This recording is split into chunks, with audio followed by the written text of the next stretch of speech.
Hello, everyone. So, welcome to section 4.3. This is about the right triangle trigonometry. In the previous section, we used the unit circle to define and evaluate trigonometric functions. So, for this particular lesson, we will connect those ideas to right triangles and see how trigonometry can be used to solve real world problems involving the distances, the heights, the angles, and then navigation. So, by the end of this lesson, you should be able to evaluate trigonometric functions using the right triangle and then work with special angles, use the co-function identities, and solve practical application involving angles and elevations. Okay, so let's go ahead and begin. All right. So, again, before the unit circle was introduced, trigonometry began with the right triangle. In fact, the trigonometric ratios that you may already know about, the sine, cosine, and then tangent, come directly from the relationships among the sides of the right triangle. So, okay, so in this section, we will review the six trigonometric functions using the right triangles and learn how to identify the opposite side, adjacent side, and hypotenuse relative to the given angle. So, having that said, you have to remember that depending on where the angle, okay, like for example in this case, where the angle is located, that would be also our basis where the opposite side and then adjacent side are located. So in this case, for example, the angle theta here, since it is located on this side right here, then therefore this side A is considered as the opposite side. And then the side B is considered as the adjacent side. Then the hypotenuse will always be opposite to that 90-degree angle. Okay, so by definition, based on the right triangle, we do have here sine theta is equal to opposite over hypotenuse. Cosine is equal to adjacent over the hypotenuse. Tangent is opposite over adjacent. And then the rest of the three functions here are just reciprocal of the first three function. Okay. Also, if you will recall, also it is also an advantage if, for example, you memorize these formulas, and for you to help memorizing this formula, we can say that this is a SOHCAHTOA. Okay, just okay, so we have what we call the SOHCAHTOA. Okay, wherein we have here under the SOHCAHTOA, we said that S stands for the sine equals opposite over the hypotenuse. Okay, and then ka, that stands for the cosine, equals adjacent, and then we have here the over a hypotenuse. And then for the tangent, we have here the tangent is equal to the opposite over the adjacent. Okay, so this is what we call the SOHCAHTOA. All right.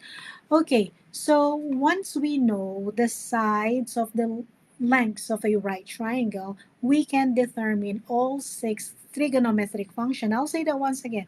For as long as you know all the side lengths of a right triangle, we can determine all six trigonometric functions.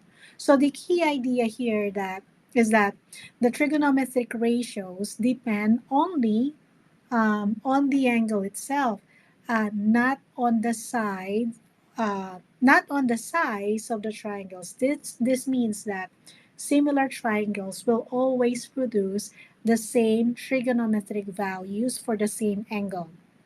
Okay, so let's go ahead and practice the finding each of the trigonometric function given this triangle. Okay, so like I mentioned that for you to solve all the angles, for you to evaluate the sixth trigonometric function or find the value of the sixth trig function, you have to have all the sides of a right triangle given. In this case, we do not have value for C. Yes, we do have value for the two legs of the right triangle, but for this hypotenuse, we do not have that value. So, what we are going to do is we are going to use, okay, so we are going to use the um, concept of Pythagorean theorem, okay? So we know that under Pythagorean theorem, it says there that the c squared or the hypotenuse, the square of the hypotenuse is equal to the sum of the squares of the um, two legs. Okay, so this is plus. All right, so in this case, I will just be, since A and B here are considered as the legs, so therefore, I'm just going to go ahead and substitute those two. So we have here 3 squared plus the 4 squared. So this is now equal to c squared is equal to 9 plus 16. We get 25. So, and then applying the square root property. So now we have a c is equal to plus or minus 5. And since we are dealing with, again, distance, so therefore, we are only after with the absolute value of c. So this is c is equal to 5. Okay, so there you go. We have now solved that the hypotenuse is equal to 5. We can now begin evaluating the sixth trig function. Okay, I'm going to go ahead and start with the sine theta. Okay, so now let's go ahead and label. Let's go ahead and label each of the sides here, whether they are hypotenuse, opposite, or the adjacent side. And since we are dealing with this angle right here, okay, so therefore, our opposite side here would be the side A. Okay, so this is the opposite. And then the adjacent side would be the side B. So this is the side B, which is the adjacent side. And definitely, 5 here would be our hypotenuse, since that is opposite with the 90-degree angle. So this is the hypotenuse. All right. Okay, so according to the definition with the sine theta, this is opposite over hypotenuse. And we know that the opposite side is equal to 3, and then hypotenuse is equal to 5. Okay, so 3 over 5 already in simplest form, so that would now be our final answer. Now moving on to the cosine theta, which is equal to adjacent over the hypotenuse. And according to this statement, adjacent side is equal to 4, and then hypotenuse would now be 5. Okay, so there you go. 4 over 5 is in simplest form, so we will leave that as our final answer. Okay, now moving on to the tangent theta. Tangent theta is defined by opposite over adjacent. And opposite here is 3 over adjacent is 4. Okay, 3/4 is our tangent theta. Okay, now let's move on with their reciprocal. Okay, I'm gonna go ahead. Start with the reciprocal of sine, which is cosecant theta, which is equal to hypotenuse over opposite, which is again equal to 5 over 3. And then reciprocal of cosine is secant theta, which is hypotenuse over adjacent, which is equal to 5 over 4.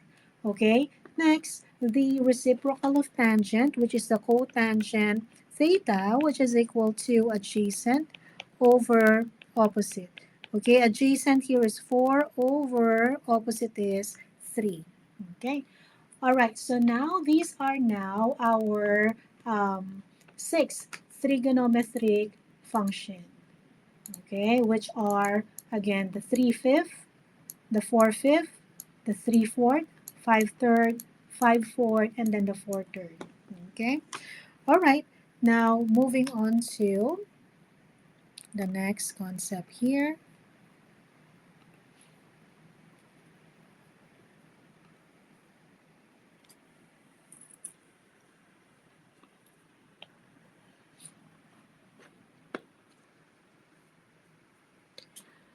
Okay, so for the special right triangle, okay, so some angles occur so frequently in math that their trigonometric values should become familiar without using the calculator. So the two most important special triangles are the 45 by 45 by 90-degree triangle and 30 by 60 by 90-degree triangle. By understanding the side relationships in these triangles, we can find exact values for many trigonometric expressions. So these exact values will be used repeatedly throughout this course. So they are worth learning well. Okay, so let me go ahead and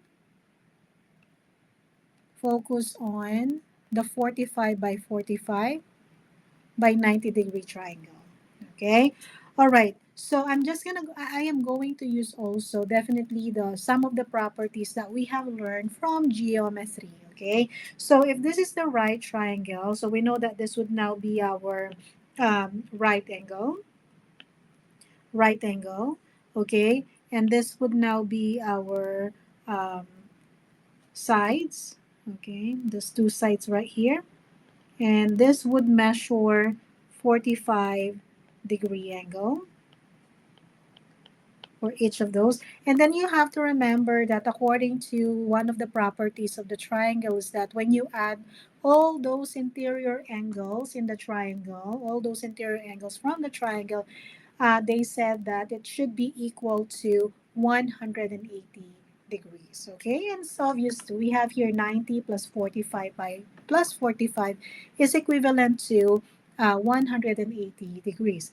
And also, it's also good to note that if the opposite parts here also play roles in the pattern here is that if you do have the biggest angle here, then definitely the opposite side of that biggest angle is the longest side.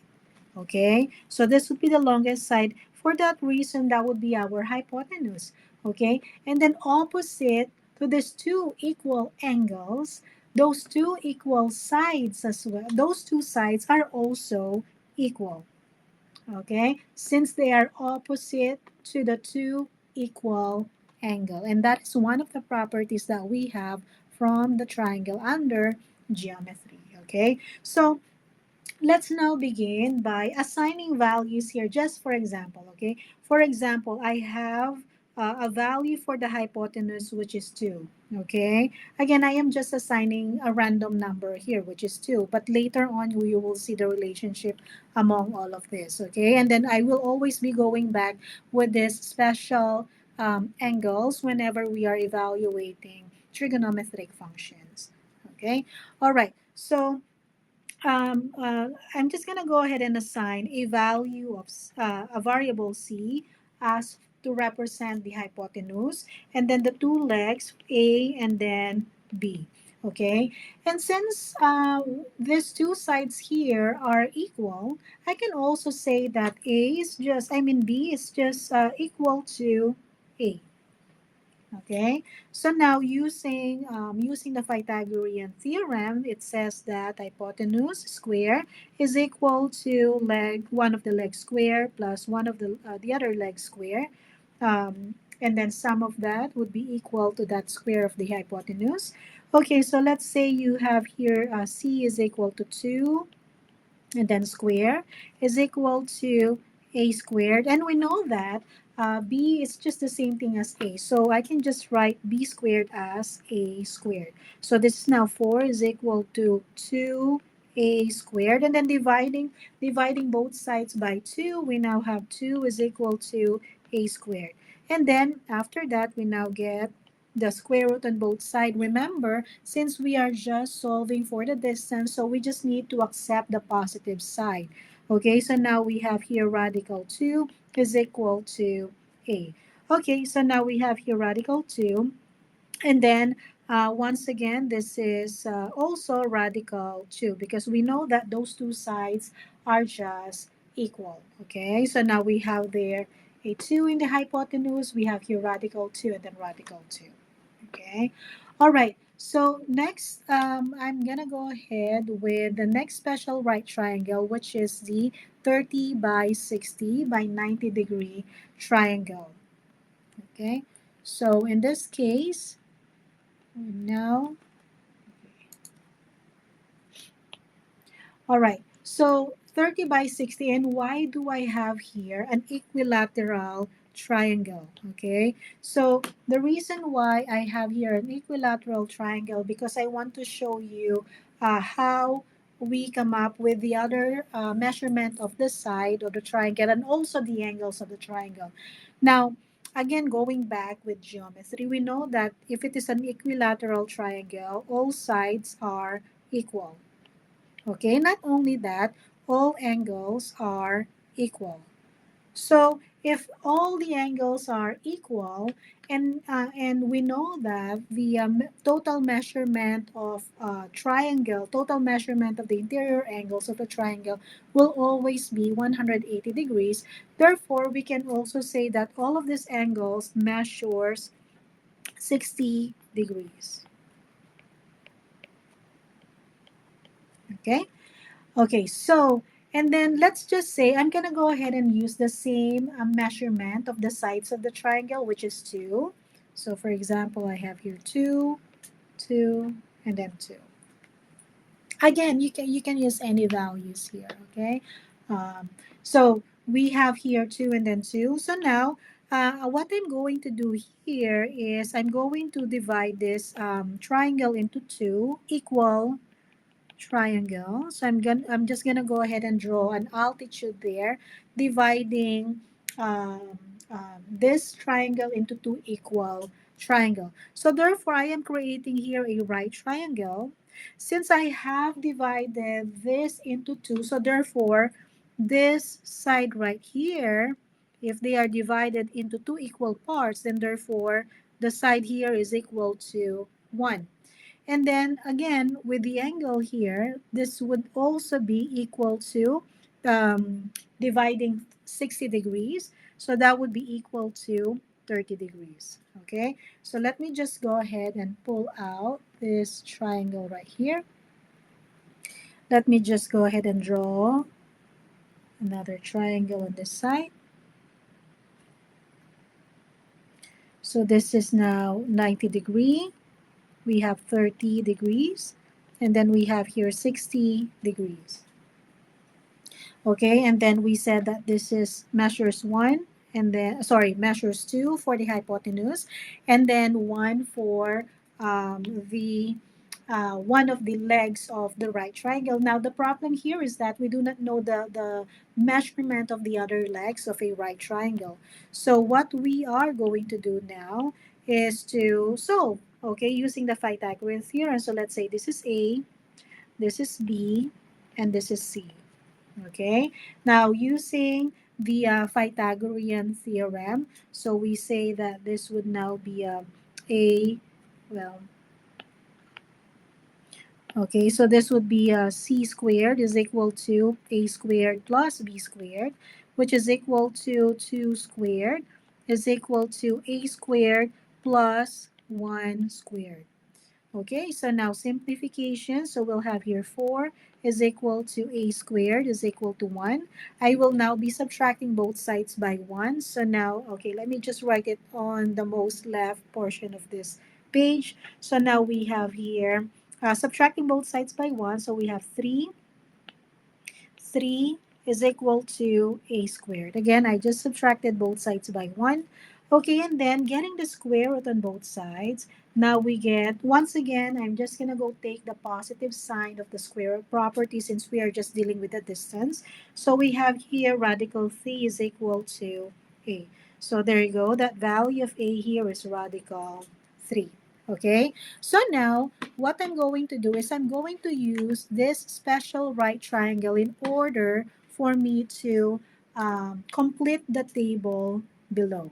Okay, so once again, using the special right triangles, we can create a table of exact trigonometric values for the 30 degrees, 45 degrees, and 60 degree. Okay, so let me just show you that. Okay, there you go. Okay, so in this case, let's say you have here sine theta. Okay, so let's say sine 30 degrees. Okay, so what would be our measurement there? I mean, the value of sine. So remember, sine is equivalent to opposite over hypotenuse.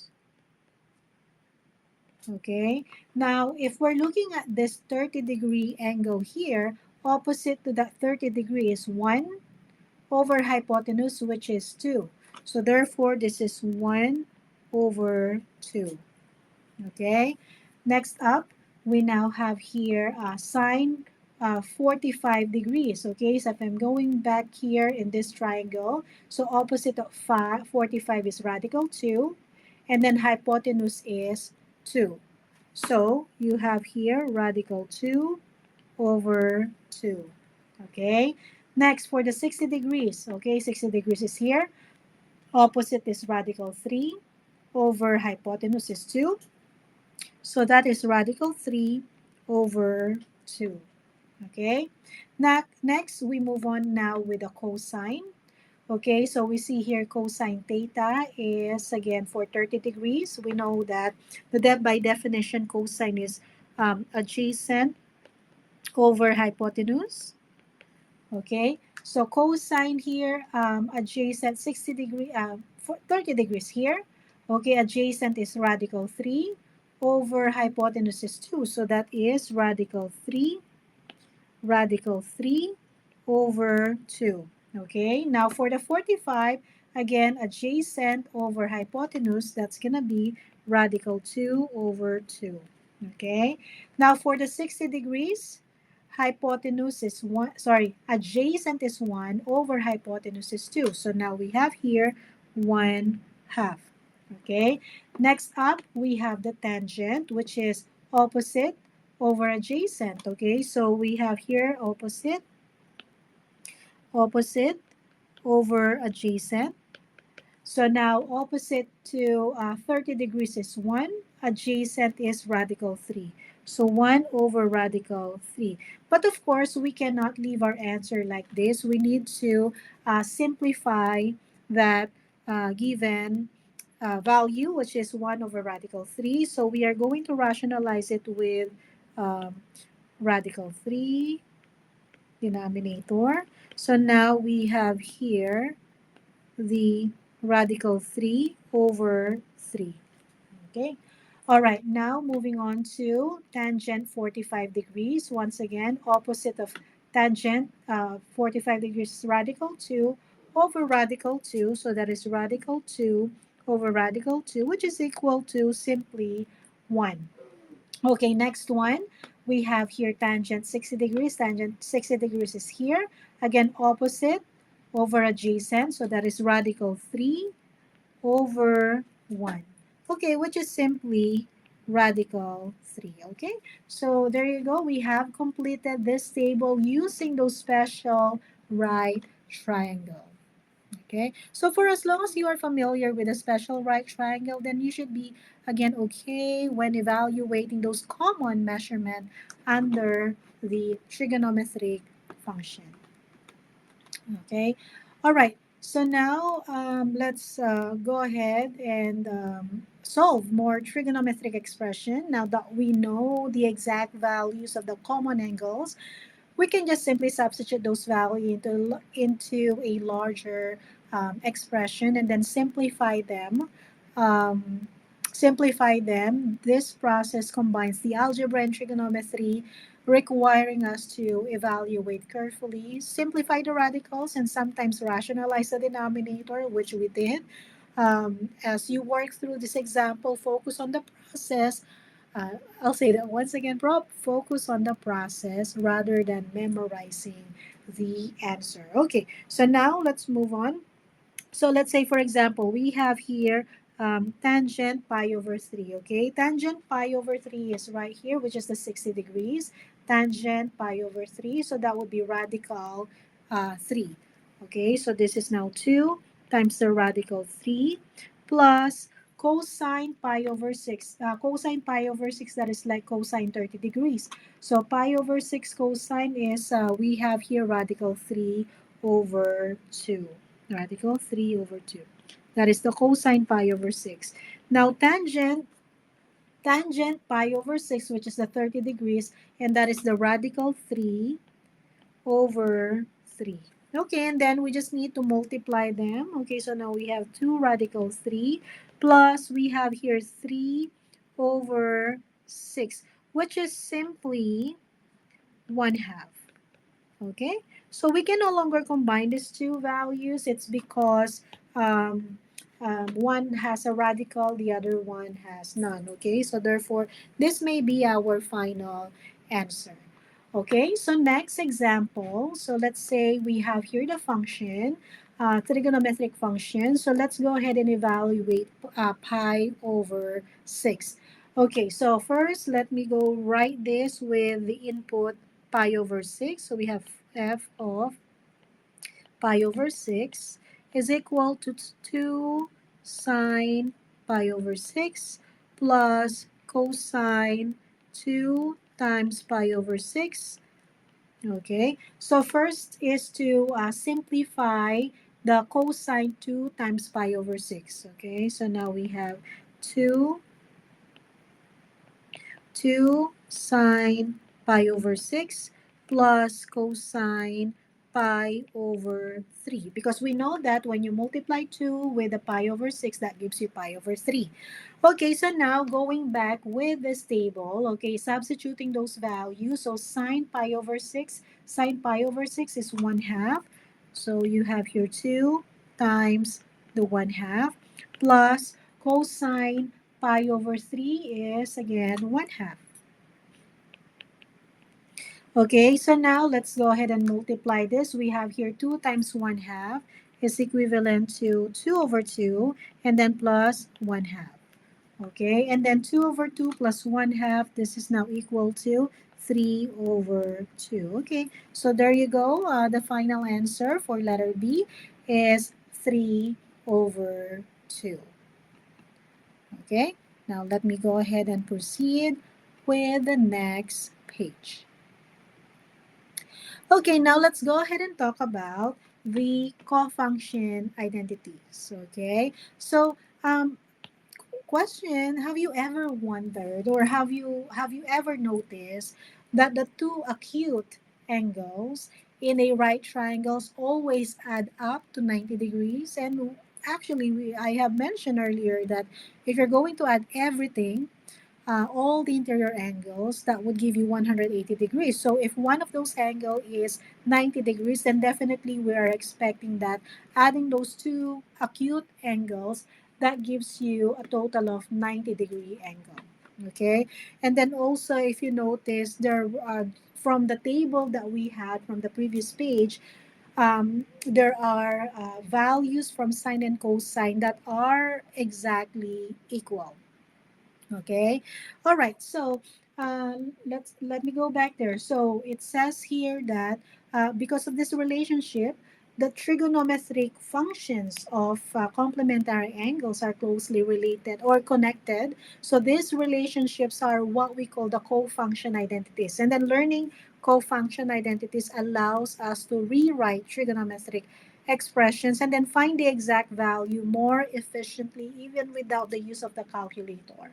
Okay, so as you can see here, okay, so as you can see here, these are the co-function identities. Okay, so this illustration only tells us that if you have a 90-degree angle here, you have a certain amount of angle here, and then the angle of the other acute angle here would just be the difference from 90 degrees. Okay, All right, so these are the co-function identities that sine and cosine are co-function to each other. We can actually prove that using the previous definition that we went over, and then the rest. Okay, we have here tangent, cotangent, secant, cosecant. Okay, so let me just go ahead and use the first function identity and then prove that they are really equal using the previous definition that we went over. So you know that for the sine theta is equal to the cosine 90 degrees minus theta. I'm going to use this right triangle here, and then we are going to define each of this function. Okay, so once again, the definition of sine theta or sine function is opposite over opposite over hypotenuse, right? So that would be A over C based from this given illustration. And then the definition for cosine is adjacent over hypotenuse. So if we are looking at this angle right here, then that would be adjacent, which is A, over hypotenuse, which is C. So as you can see here, it's obviously they are equal, okay, value. So they are said to be co-function identity. And then the rest are just have a similar concept. Okay, so again, of course, if you have a 90-degree angle, so that's the complement, that would be the quantity that we're going to subtract to find the cofunction. If it is not in degree, we have a pi over 2, which is an equivalent radian value for the 90 degree. Okay, okay, let's go ahead and try the following example. Okay, so let's go find the cofunction with the same value as the given expression. So let me just show you that. Okay, all right. So sine 46 degrees, since the cofunction for the sine is cosine, so we can write this as cosine and then the 90 degrees minus this angle from sine. Okay, so that would now be equal to, so 90 minus 46, we get 44 degrees. Okay, so we can now say that cosine 44 degrees is equal to the sine 46 degrees. Okay, now moving on to the next item, which is the cotangent pi over 12. And we know that the cofunction of the cotangent is the tangent. Okay, so now we have here tangent and then pi over 2 minus the pi over 12. Now, to make them the same denominator, I am going to multiply the pi over 2 by 6. Okay, so now we have here equal to tangent 6 pi over 12 minus pi over 12. Okay, which gives you a simplified version, which is 5 pi over 12. There you go. So now tangent 5 pi over 12 is cofunction of, not cofunction. Well, they are cofunction, cotangent and tangent. And so what I want to say is that tangent 5 pi over 12 is equal to cotangent pi over 12. Okay, now let's go ahead and evaluate the following expressions in order for us to um, write the exact value, okay, without the use of the calculator. Okay, so first thing, I will go ahead and rewrite the cosecant 53 degrees, wherein I will have exactly the same angle. Because remember, you cannot use the identities unless if those trig function have exactly the same value of their angle. Okay, so what we can do here is to make them same angle by using this cofunction identities. Okay, like for example, cosecant, cofunction of that is secant. So I can say that secant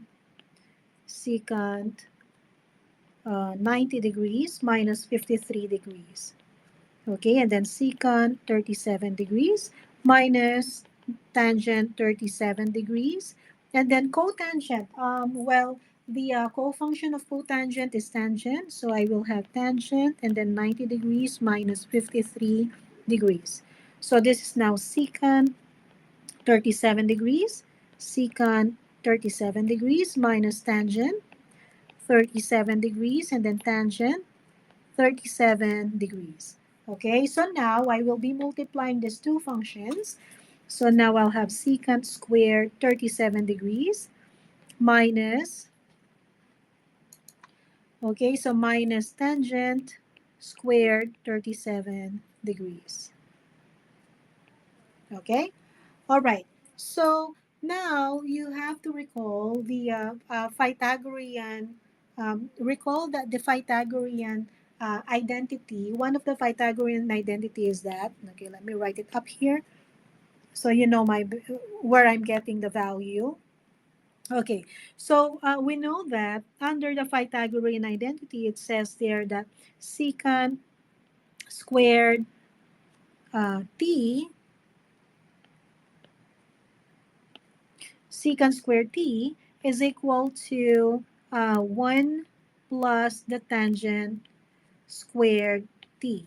Okay, if you can go back with those different identities that we had from the Pythagorean identity, we do have one of this identity, and so as you can see here from this given identity, we can also use this in order for us to simplify this statement further. How? Well, if we are to subtract both sides by tangent squared theta on both sides, oops, t, okay, this would now be the same thing as secant squared t is equal, oops, not equal but minus tangent squared t is equal to 1. Yeah, so as you can see, it's very similar with this statement to this statement. Okay, okay, so we have here secant squared 37 minus tangent squared 37. The only requirement here is that you should be getting the exact, I mean, you should have exactly the same angle. That is what I meant earlier, that before you can use this identity, you have to make sure that the angles are the same. And then in this case, we do have angles are the same, so we can use this identity, okay? So now we can say that this whole expression right here is just simply equal to 1. And that would be our final answer. Let me change that color. Okay, equal to 1. Okay. All right, now I'll move on now with the next example, letter B. Okay, so for letter B, we have, I am going to, okay, what I'm going to is, I'm going to once again apply the co-function here. So we know that the co-function of sine here is cosine, right? Okay, so what I'm going to do is I'm going to change the 20 degrees into 70 degrees. Well, you can also do is to change 70 into 20, whichever, you'll get the same result. Okay, anyway. So we'll have here 4 plus sine squared 70 degrees. Okay, plus cosine squared 90 degrees minus 20 degrees. Okay, so in this case, we now have 4. Oops. Okay, we now have here 4 plus sine squared 70 degrees plus cosine squared 70 degrees.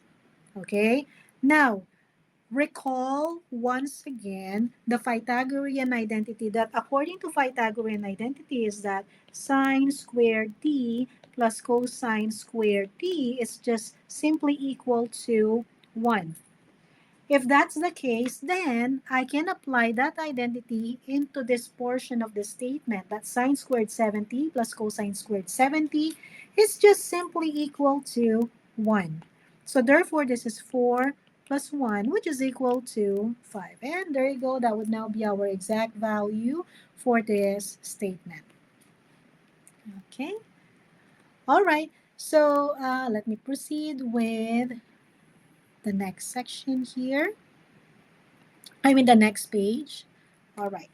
Okay. So mathematics often look for simpler ways, definitely, to evaluate expressions. So co-function identities provide exactly that. Okay.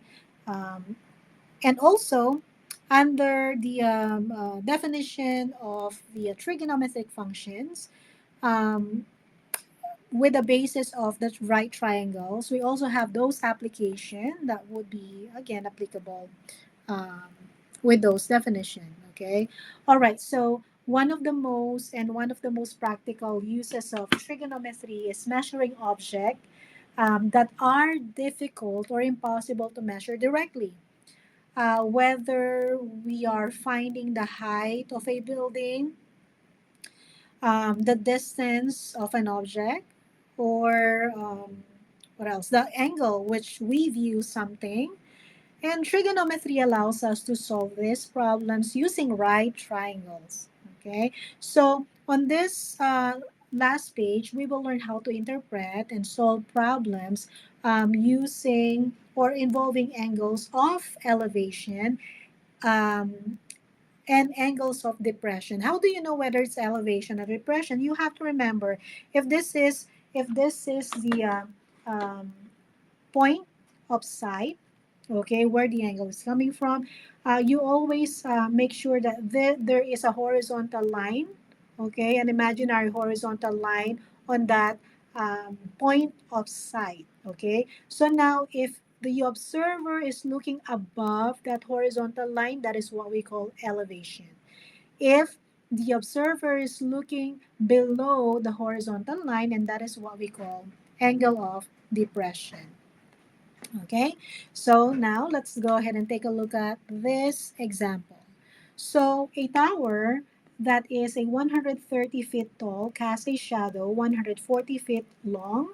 Find the angle of elevation of the sun to the nearest degree. So, for example, this is the tower. Okay, and then this is the sun. Okay, so for example, it casts that shadow right here. So this is the shadow, for example. Okay, so as you can see, we are able to see now a triangle, a right triangle that is okay formed here, right triangle. Okay, so in this case, this is the shadow. Okay, which gives us 140 feet, 140 feet. And then we have here the tower that is a 130 feet. So this is 130 feet.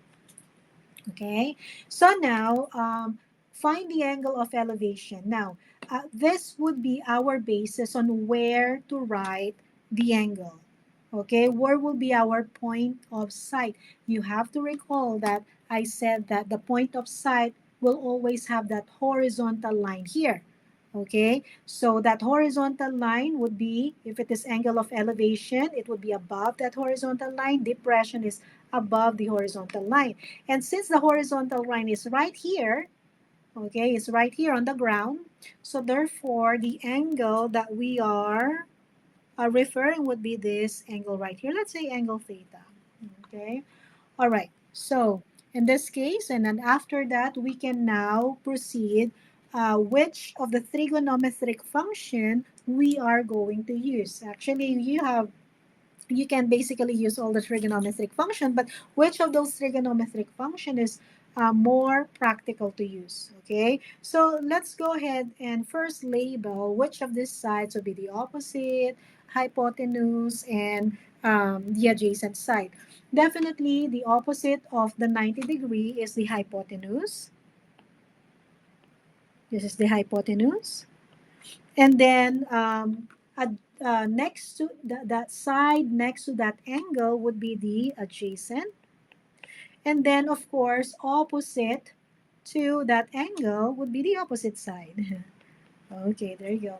So now we have here, our given here is simply the opposite and then adjacent. Now going back to SOHCAHTOA, or from the first page of this section, is that um, the more the trig function that is more practical to use, definitely the side with given values. And the side that has given values would be the adjacent side and then opposite side. And going back to the trig function that has something to do with opposite and adjacent is the tangent and then cotangent. But of course, I'll be using the tangent because that's the only trig function that has from the calculator. Okay, so we'll have here now the tangent theta, which is equal to the opposite over the adjacent.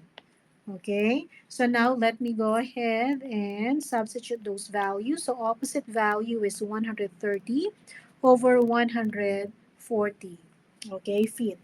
Okay, so now, for now, I'm not going to go over with the details of the inverse function. However, what I'm going to do here, just to let you know that if you are solving for the angle here, okay, the next step here is to isolate the angle by writing this equation with the inverse function. How do I write the inverse function? This is angle theta is equal to tangent inverse. So this negative 1 right there is not an exponent negative 1. It's actually just a notation telling you that that tangent is the inverse of tangent. Okay, so we have here the 130 over 140. Okay, and then using your calculator, if you will go to your calculator above the key, there's a key there which is tangent, and then above there is tangent and then negative 1. Okay, so you use this option, but since that inverse is outside that key, then therefore you have to press the shift first and then press the tangent. Okay, so shift and then tangent, and then enter the 130 over 140. Okay, so we'll have here, okay, I can show you. Okay, let me just go ahead and turn on my video so I can show you on my calculator right here. Okay,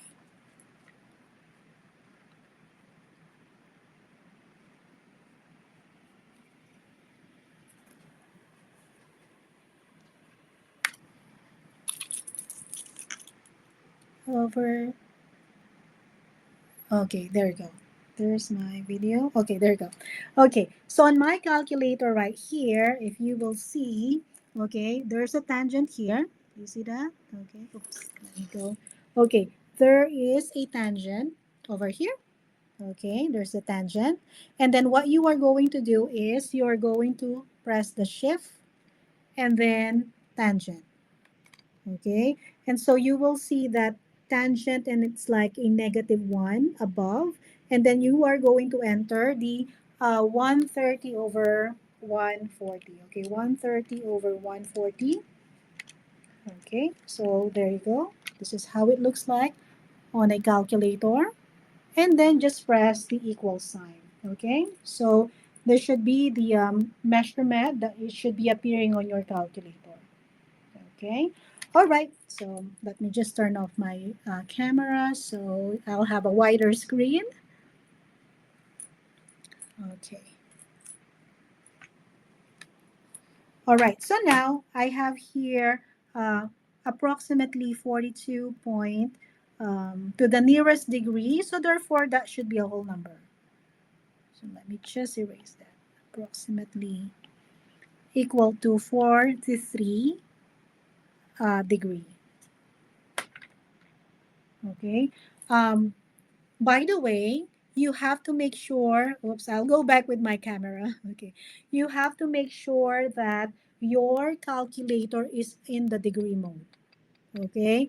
Otherwise, you need to what do you call this? You need to make sure that the mode of your calculator is in the degree mode by pressing the shift and then the mode. Okay. Okay. So and then you have to press the degree first to make sure that your calculator is in the degree mode. Otherwise, we will get different answer. Okay. All right. All right, so there you go. We have here a 43 degrees. Okay.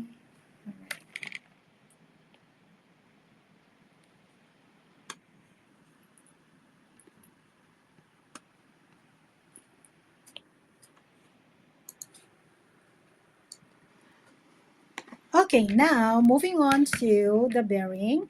Okay, so well, navigations uses a special system of directions called bearings. Okay, so pilots, sailors, surveyors, and even the GPS systems often describe location using bearings rather than the standard coordinate directions.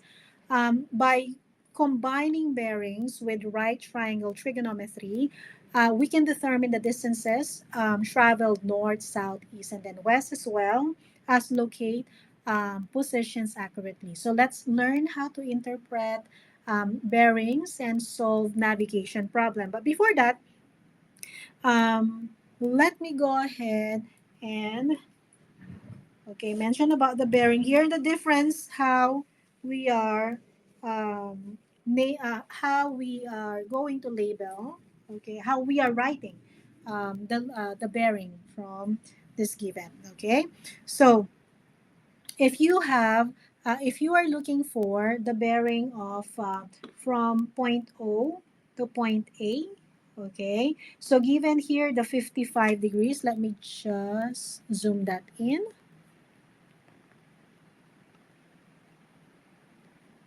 Okay, there you go. Now, you have to remember that the bearing will always start either from north or east. Okay, so therefore we are measuring the angle with respect to the y-axis, not with the x-axis.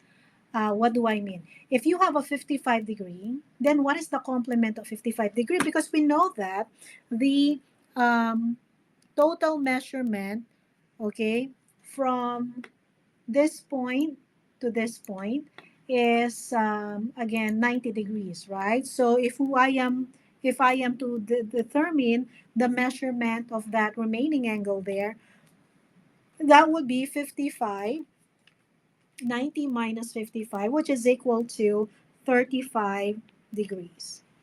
Okay, so now writing the bearing now from point O to point A would be from north 35 degrees to east. Okay, so this is now the location of point A. Okay, so this is how we write those statements. Okay, again, make sure that the angle is again, is with respect with the y-axis. Okay, all right, so now I'm gonna go ahead and move on with the next example.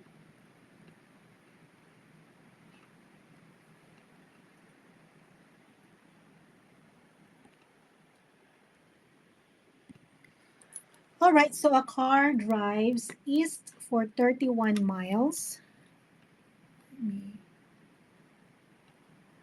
Okay.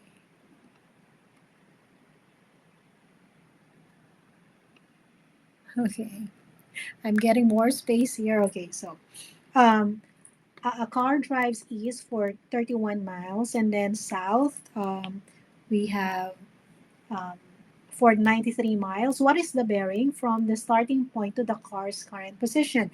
So what I'm going to do is, okay, first I'm going to illustrate. Okay, so it says that the car drives east 31 miles. Okay, so let me just go ahead and draw. Let me draw it up here so I can have more space when I'm solving it. So I have going east is going to the Right. Okay, so this is our starting point. Going east for 31 miles. Okay, and then south 93 miles. Okay, so going south is going down, which is 93 miles. Okay, what is the bearing from the starting point to the car's position? So now the car's position is now right here. Okay, so the bearing that we are looking for, the angle would be this angle. But before we can solve for that, okay, we are interested on solving this angle right here.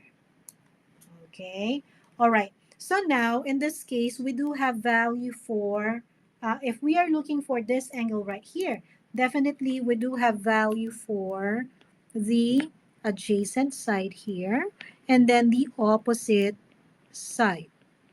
Okay, if that's the case, you remember that if you do have the adjacent and opposite, then definitely the more practical to use is the tangent, because we know that tangent, let's say I'm gonna name this angle as angle theta. Tangent theta is equal to opposite over adjacent. And so opposite over adjacent, we have here opposite is 93 over, we have there 31 adjacent.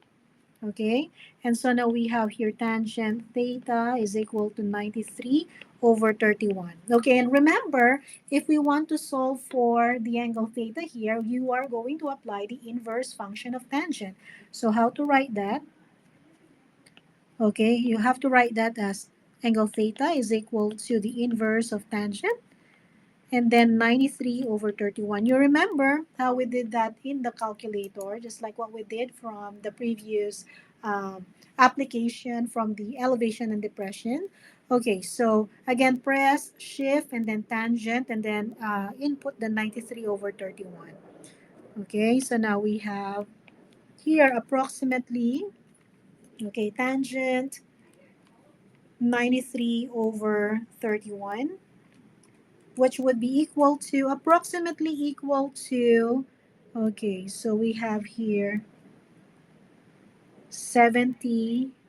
I'm just gonna go ahead and use to the nearest degree. Okay, so we have here 72 degrees. Okay, but like I've said, this is not the exact angle that we are looking for. The angle that we are looking for is to write the bearing of that position of the car.